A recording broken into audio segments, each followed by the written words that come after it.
할렐루야. 우리 옆에 성도사를 사랑합니다. 축복합니다.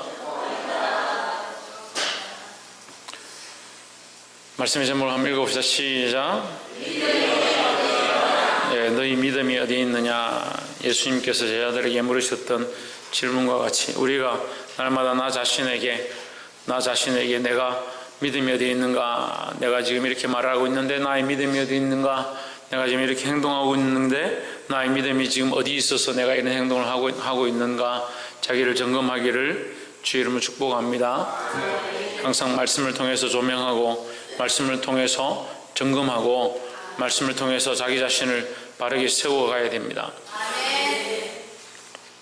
하나님 말씀 8장 16절에 누가복음 8장 16절 누구든지 등불을 켜서 그릇으로 덮거나 평상 안에 두지 아니하고 있습니다. 그릇으로 덮는 것은 등불을 꺼트리는 행위죠. 우리가 등불을 켰다는 것은 끄는 목적이 아니다. 비추는 목적이고 밝히는 목적이다. 우리가 인생의 등불 대신 우리 캄캄한 인생의 앞길을 볼 수 없는 상황 가운데 등불 대신 예수 그리스도를 만났습니다. 그럼 덮으면 안 되는 겁니다. 세상에 나가서도 예수 그리스도를 가리면 안 됩니다. 우리는 이 예수 그리스도를 자랑하고 드러내야 합니다. 다른 건 다 자랑하는데 예수님만 안 드러내는 사람들이 있습니다. 특별히 자기가 예수 믿는지 모르게 하는 사람들이 있어요. 그것도 기술이죠. 자기는 교회를 다니는데 주위에 있는 사람들이 자기가 교회 다니는지 모르게 하는 기술을 가진 사람들이 있어요. 그런 기술은 버려야 됩니다.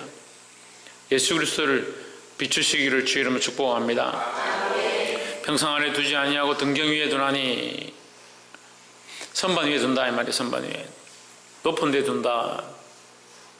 왜요? 그 안에 있는 모든 것이 비치게 하기 위해서 이는 들어가는 자들로 그 빛을 보게 하려 함이라 했습니다. 이 빛이 비치는 곳마다 어둠이 물러가고 이 비치는 곳마다 죄가 드러나고 이 빛이 비치는 곳마다 빛의 경로를 찾을 수 있을 줄 믿습니다. 그 예수 그리스도가 비치는 곳마다 참된 구원이 어디 있는지를 알게 되고 그 빛이 비치는 예수 그리스도의 빛이 비치는 곳마다 어둠의 세력들이 떠나가고 우리의 숨겨진 모든 죄악들이 드러나게 된다라는 겁니다. 그래서 그 빛을 피하지 말고 그 빛으로 나아가시길 소망합니다. 17절에 숨은 것이 장차 드러나지 아니할 것이 없고 했습니다. 숨은 것이 어떻게 드러납니까? 빛 아래서 드러납니다. 감추인 것이 어떻게 드러납니까? 예수 그리스도로 말미암아 감추인 것이 드러나게 됩니다. 장차 알려지고 나타나지 않을 것이 없느니라 했습니다. 그래서 그리스도 안에서 숨기지 말아야 한다는 거예요. 특별히 어디로 들어와야 된다? 예수 그리스도 안으로 들어와야 한다. 옆에서 한번 보십시오. 예수님께로 들어갑시다. 어떻게 들어갑니까? 예수님 안으로 어떻게 들어갑니까? 믿음으로 들어갑니까? 그렇죠. 믿음으로 들어가죠. 예수님 안으로 어떻게 들어갑니까? 네. 예수님 안으로 어떻게 들어갑니까? 말씀대로 살면 들어갑니까? 네. 말씀대로 살기 전에는 어떻게 들어갑니까? 어떻게 예수님 안에 들어갑니까?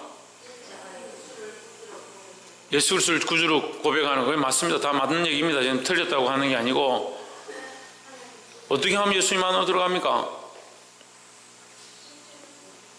어떻게 하면 예수님 안에 들어갑니까?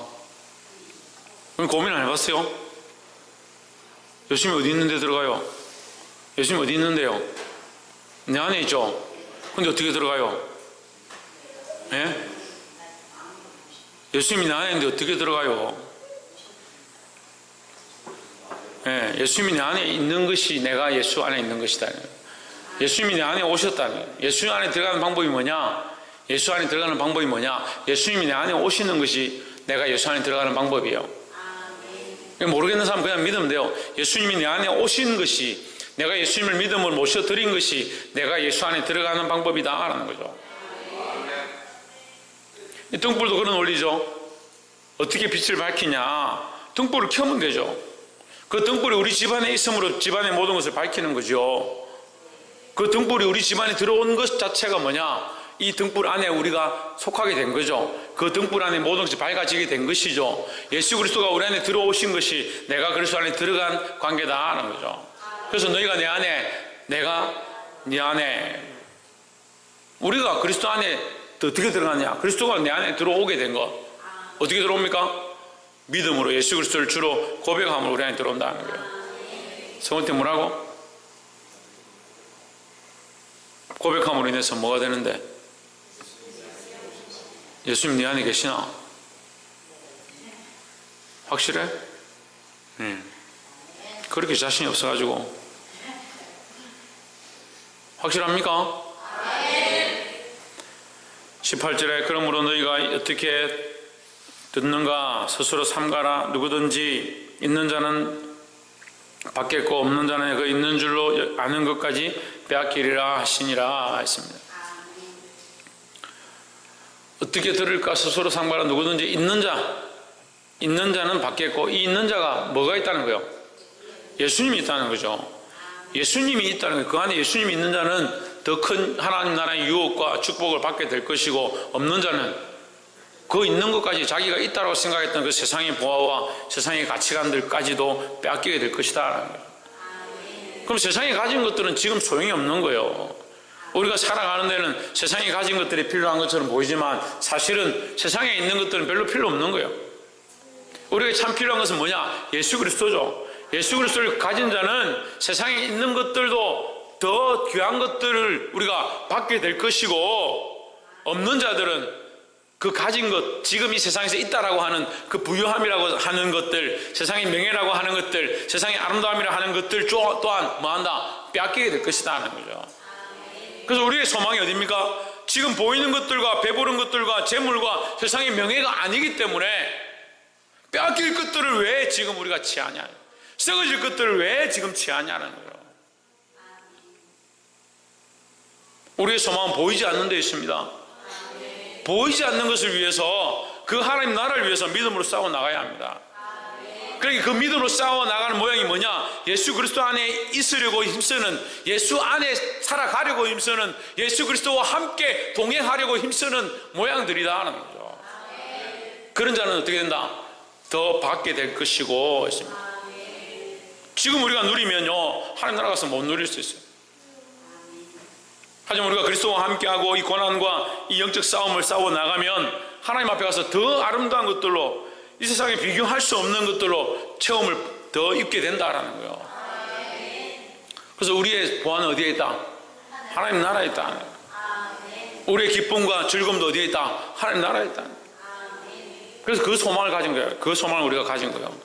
이 소망을 얼마나 든든히 가졌느냐, 이 소망을 얼마나 든든히 가졌느냐에 따라서 이 땅에 대한 소망을 점점 내려놓는 거죠. 자기가 자기를 점검하면 돼요. 제가 여러분 각자를 점검해 줄 수가 없어요. 자기가 자기를 점검해 보는 거예요. 내가 지금 어디에 소망이 있는가? 어디에 꽂혀 있는가? 무엇을 바라보고 있는가? 무엇을 사랑하고 있는가? 그래서 이 땅의 전통과 자기 혈족과 가족들을 사랑하고 그것을 쫓아가면 다 잃어버립니다.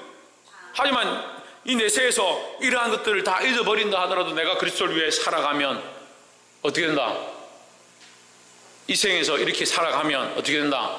내세에서 더욱 받게 될 것이다 라는 거죠. 그리고 이걸 가르칠 때 30배, 60배, 100배의 이 축복이 하나님 나라에서 받게 될 축복으로 가르쳐야 되는데 자꾸 이 땅의 복으로 가르치는 거예요. 이 땅의 복은 하나님 주시면 더하여 주시면 감사하고, 그거 안 더하여 주시면 우리가 하나님 나라에서 더 받게 되니까 더 감사하면 되잖아요. 옆에서 한번 보십시오. 이 땅의 부유함보다 하나님 나라의 부유함을 소망합시다. 19절 예수의 모친과 그 동생들이 왔으나 무리를 인하여 가까이 하지 못하니, 20절 혹이 어떤 사람이 이르되 당신의 모친과 동생들이 당신을 보려고 밖에 섰나이다. 21절 예수께서 대답하여 이르시되 내 모친과 내 동생들은 곧 하나님의 말씀을 듣고 행하는 이 사람들이라 하시니라 했습니다. 그러니까 만약에 이 말씀을 잘못 해석하면요, 이 예수님은 폐륜하다, 부모도 자식도 자식이 아니지 부모와 동생도 없다라고 하는 이 이상한 사람이다, 이렇게 볼 수 있습니다. 그런 뜻이 아니죠.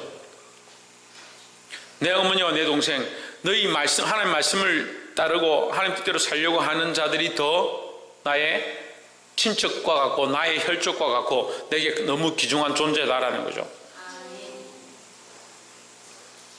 그럼 내 어머니와 내 동생들은 어차피 구원함을 얻게 될 것이고, 이 하나님 말씀을 들으러 온 자들, 이 사람들, 하나님 말씀대로 살려고 하는 자들, 이 사람을 살리는 게 내 일이니까 이 사람들이 더 중요하고 이 사람들이 살아나야 되는 거예요.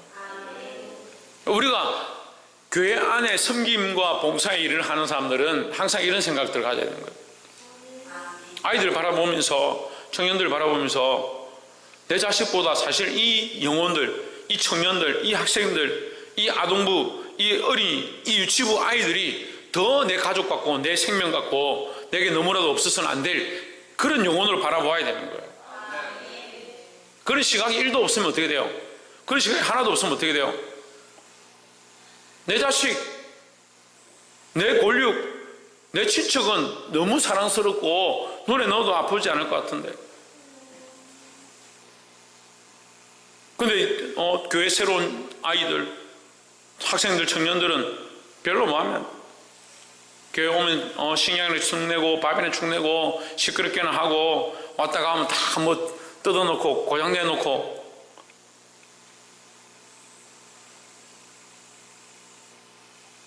그 교회들이 어떻게 합니까? 아이들은 별 돈이 안 된다. 도움이 안 된다.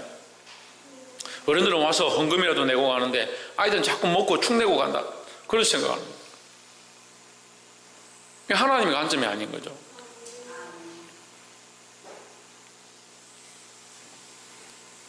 우리 시각은 내 형제나 내 자식이나 내 가족을 사랑하는 것처럼 하나님 말씀을 들으려고 오는 다른 영혼들도 사랑해야 될 줄 믿습니다.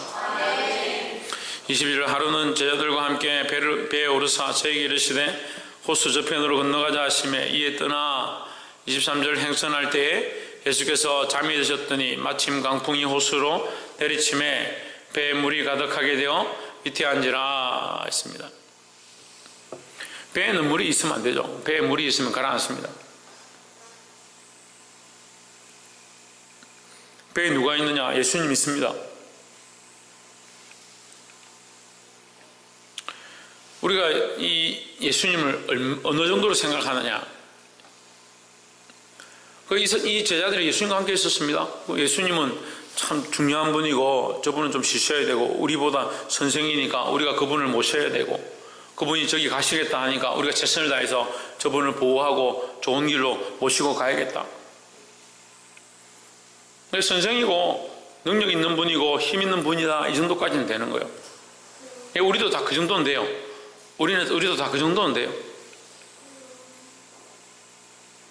그런데 뭐가 안 되냐? 이 예수 그리스도가 만유해 주고 온 천지의 창조자이시고 전능하신 하나님이다, 이게 잘 안 되는 거예요.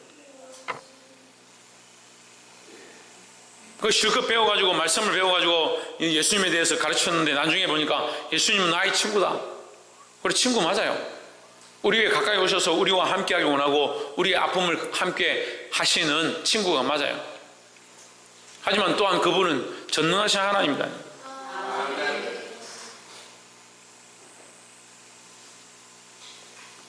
우리가 믿음이라 할 때 예수를 믿는다. 어떻게 믿냐? 예수를 무엇으로 믿느냐? 어떠한 존재로 믿느냐? 믿음의 가치에서 우리가 얼마나 그리스도를, 예수를 우리의 구세주로 우리의 생명보다도 귀하게 여기느냐, 그것에 대한 고민들이 있어야 되는 거예요. 그게 없어요. 박필 집사님 뭐가 없어요? 이현실 군사님 뭐가 없어요? 이혜진 뭐가 없어요?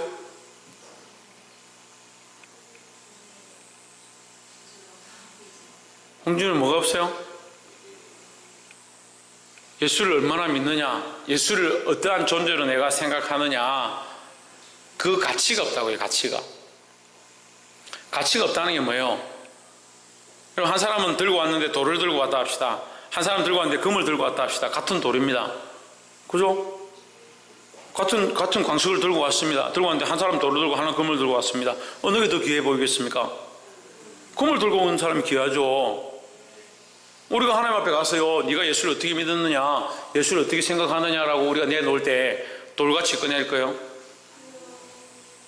정금과 같이 드러나야 되는데 예수 그리스도를 황금처럼 정금처럼 존귀한 나의 가장 귀한 것으로 예수 그리스도를 여기는지 우리도 하나님 앞에 드러나게 될 건데 가치가 없다고요. 가치가. 우리의 믿음이 가치가 없다고요. 믿긴 믿는데요 가치가 없다고요. 그냥 선생 정도로 참 좋은 분으로 교회 안 다니는 것보다 다니는 게 좋지, 참 안 다닐 수 없게 계속 뭐라 하네, 안 다닐 수 없게 직분을 자꾸 맡기네, 안 다닐 수 없게 자꾸 뭘 자꾸 주네.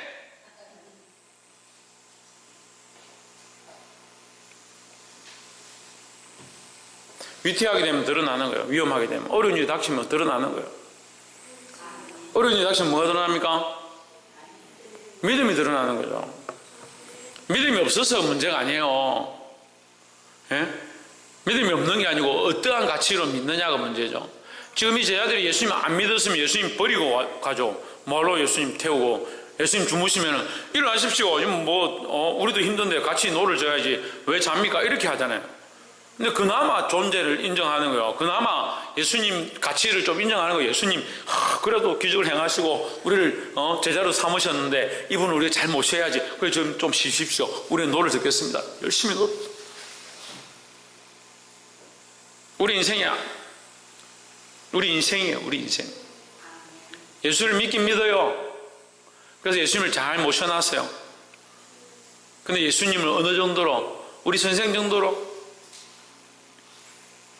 요즘 얘기하는데 선생은 뭐 가치가 값어치가 그리 없다대. 선생은 지금 뭐 사표를 쓰고 다 나가고 난리란, 교사직을 반납한대요. 합격해도. 아이들이 선생 알기를 너무 우습게 알아가지고 선생들 생각이 내가 이제껏 뭐 한다고 이렇게 어렵게 아이들을 참으면서 가르쳤는가 이런 생각한대요. 회의감을 느끼게 합니다.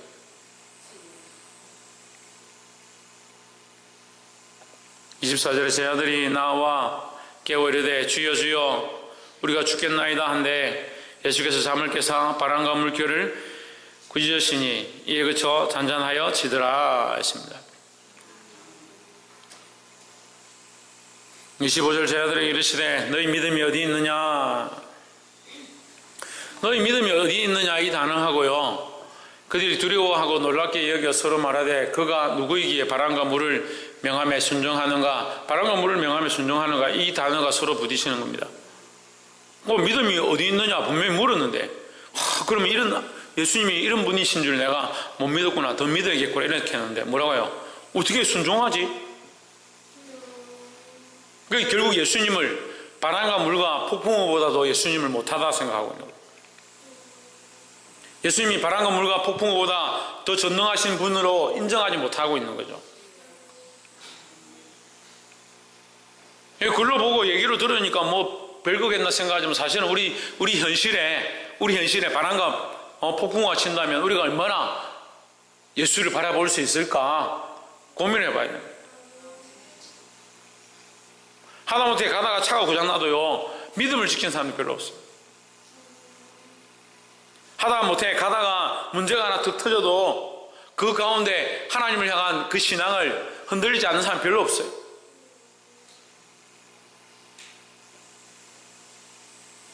너희 믿음이 어디 있느냐? 예수님이 옆에 계신데 너희 믿음이 어디 있느냐 할 때 누구를 믿는 믿음을 얘기하겠습니까? 너희가 하나님 믿고 예수님 믿는다는 그 믿음이 어디 있느냐 묻는 거지. 그럼 바람과 바다와 물을 향한 믿음을 얘기하는 거겠습니까? 너희가 나를 믿는다 하면서 나의 제자라 하면서 나와 함께 한다고 하면서 왜 두려워하느냐. 믿음이 있다 하고 두려워하는 것은 거짓말이에요. 믿음이 있다고 하는 사람도 두려워할 필요가 없는 거예요.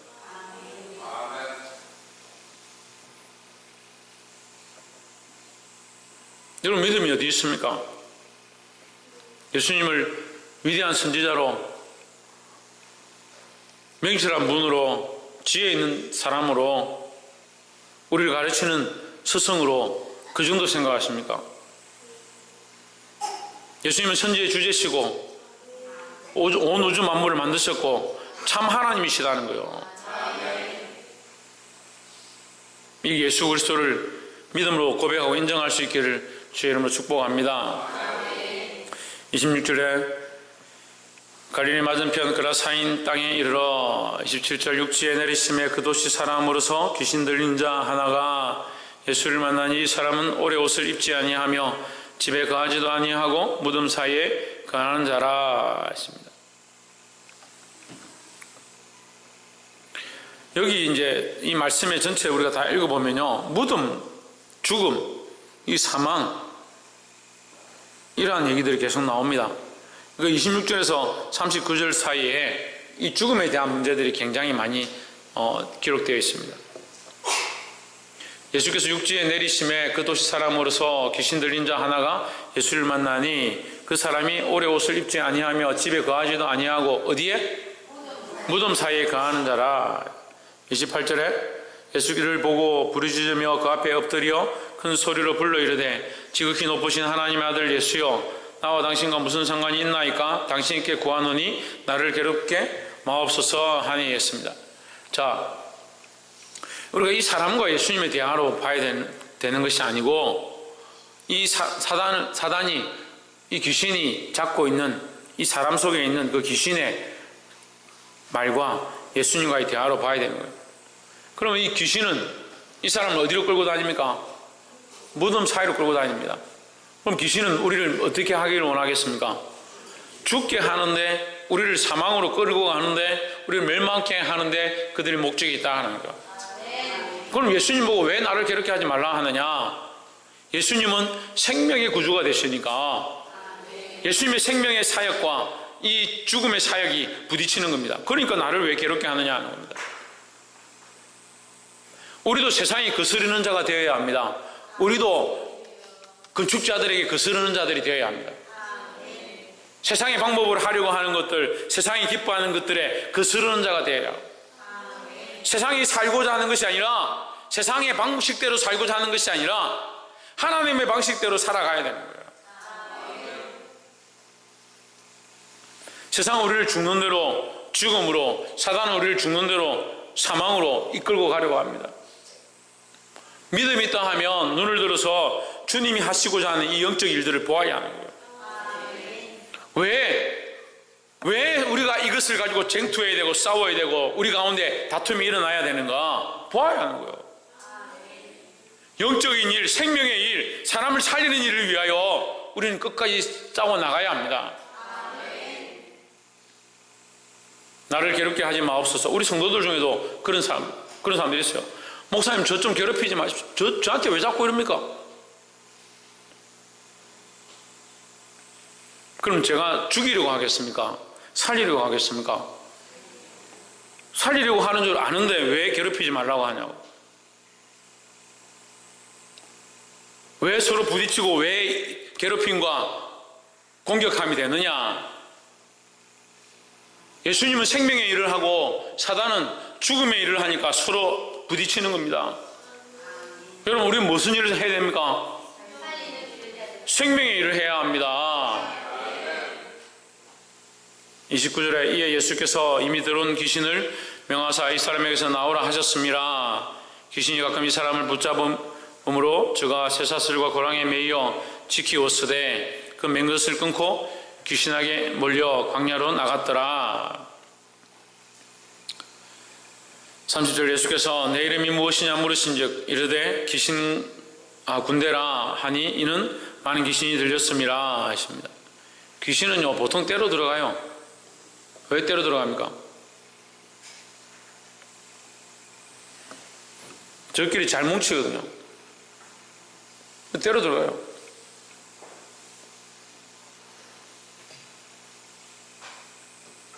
참 악한 일들 하는 사람들은 때로 잘 뭉쳐요.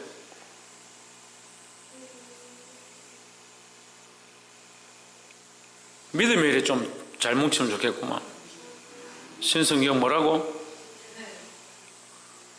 믿음의 일에 좀 잘 연합하면 좋겠구만. 31절에 무저갱으로 들어가라 하지 마시기를 강구하더니 했습니다. 결국 그들의 심판은 무저갱에 있다는 것을 아는 거죠. 사단은 결국 자기들이 무저갱에 갈 거, 지옥에 갈 것을 알고 있습니다. 알고 있으니까 두려워하는 거예요. 알고 있으니까 자기들은 아무리 뭘 해도 구원하면 얻지 못하는 줄 아니까 할 수만 있으면 한 사람이라도 더 끌고 지옥 백성 만들려고 하는 거예요. 그런데 그 귀신한테 가면 왜 무릎 꿇고, 왜 세상과 타협하고, 왜 악한 것들에게 내어주지 말아야 될 것들을 내어주고, 그리스도를 존귀히 여기지 못하고.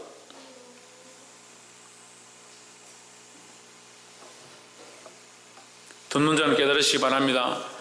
32절 마침 거기 많은 돼지떼가 산에서 먹고 있는지라 귀신들이 그 돼지에게로 들어가게 하심을 간구하니 이에 하신데, 사람이 죽는 것보다 짐승이 죽는 게 나으니까 허락하셨습니다. 33절 귀신들이 그 사람에게서 나와 돼지에게로 들어가니 그때가 비탈로 내리다라 호수에 들어가 몰사하거늘 치던 자들이 그 된 것을 보고 도망하여 성내와 촌에 고하니 35절 사람들이 그 된 것을 보러 나와서 예수께 이르러 귀신 나간 사람이 옷을 입고 정신이 온전하여 예수의 발 아래 앉은 것을 보고 두려워하거늘 했습니다. 두려워하면요 어떻게 합니까? 믿으면 되죠. 믿으면.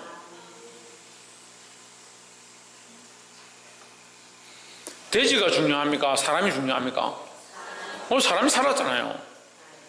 사람이 사는 것을 보고 그것을 보고 놀라고 두려워한다면 예수님을 믿으면 되잖아요. 근데 우리 인생이 안 그렇다는 거예요. 우리 인생이. 예수 믿다가 왜 자꾸 세상으로 가느냐, 예수 믿다가 자꾸 왜 배반하느냐, 자꾸 손해보는 것 같거든. 예수 믿으니까.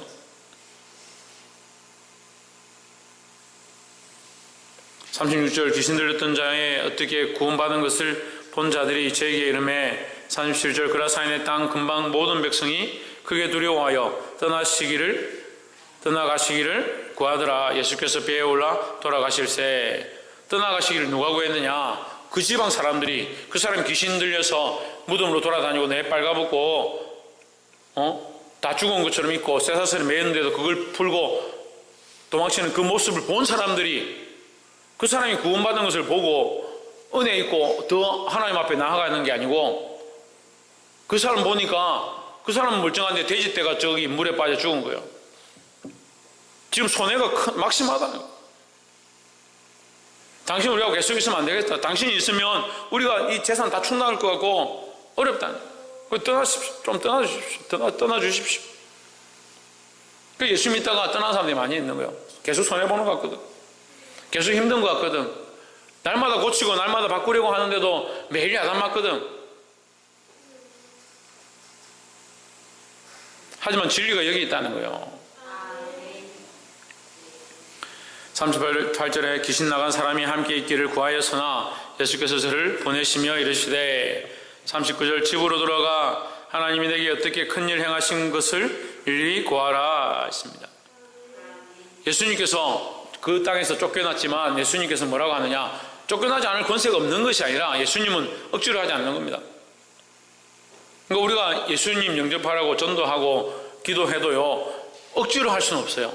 억지로 그 사람 속에 예수님을 확 집어넣을 수가 없어요. 그러면 좀 좋겠어. 그럴 수 있으면 내가 좀 좋겠어. 저 말 안 듣는 저 양주현이 저거 확 예수님을 그냥 확 집어넣어가지고 안지성이 확 예수님을 그냥 확 집어넣어가지고 말 잘 듣는 사람으로 바꾸고 싶지만 억지로는 안 돼요. 자기 스스로는 자기 스스로 선택하는 거예요. 그 예수님 떠나시고, 하지만 그에게 뭘 맡겼냐? 이 복음 전하는 일을 맡겼다라는 거예요. 예수께서 자기에게 어떻게 큰 일을 행하시는지를 온 성에 전파하니라. 이게 뭐요? 이게 복음 전하는 거예요. 사도행전 1장 8절이 이겁니다. 성령이 너에게 임하시면 너희가 권능을 받고 예루살렘과 온 유대와 사마리아 땅까지 내 증인이 이르러 내 증인이 되라. 무슨 증인? 예수님의 증인이에요. 예수님의 증인. 예수님이 그에게 행하신, 우리에게 행하신 그 일을 전하는 증인이 되는 거예요. 오늘 이 말씀처럼 예수님은 그 마을에서 떠나셨지만 오늘 이 그라사인 이 광인이 변화되어서 복음의 증거자가 된 것처럼 사랑하는 성도 여러분, 예수 그리스도가 여러분 안에 주가 되심으로 이 복음의 증거자로 서기를 주의 이름으로 축복합니다. 이 예수님의 행하신 것, 예수님이 내 안에 일하신 것, 우리 안에 역사하신 것들을 나눌 수 있고, 그래서 많은 사람들을 바른 길로 이끌 수 있는 저와 여러분 되기를 주의 이름으로 축복합니다. 기도하겠습니다.